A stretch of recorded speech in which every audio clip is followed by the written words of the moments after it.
that work. And so, guys, it is your expectations. It is your belief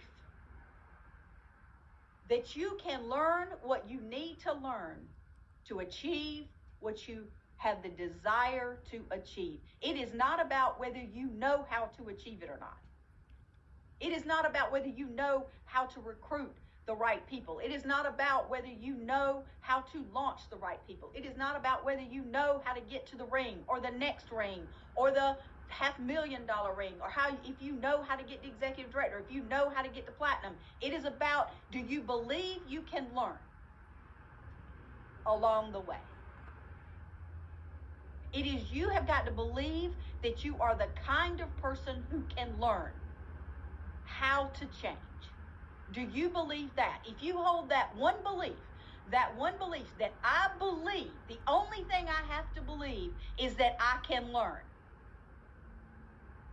how to do things that I've never done before. Guys, you've lived your whole life learning how to do things you've never done before. See,